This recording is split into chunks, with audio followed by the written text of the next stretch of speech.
Hello everybody and welcome. In this video I will show you how to change equalizer preset for the headphones Creative Zen Pro.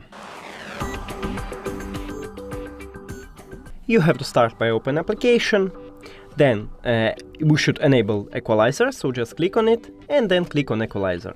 Now click on the preset what you choose. Right now I have a flat, so I click on it, and now you have a lot of choices here. So choose the best one for you. I guess for me it's hip hop.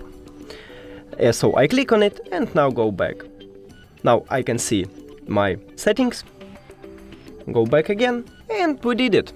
Thank you for watching this video. If you found it helpful, please consider subscribing to channel and leave the like on the video. It's really important to us. See you later.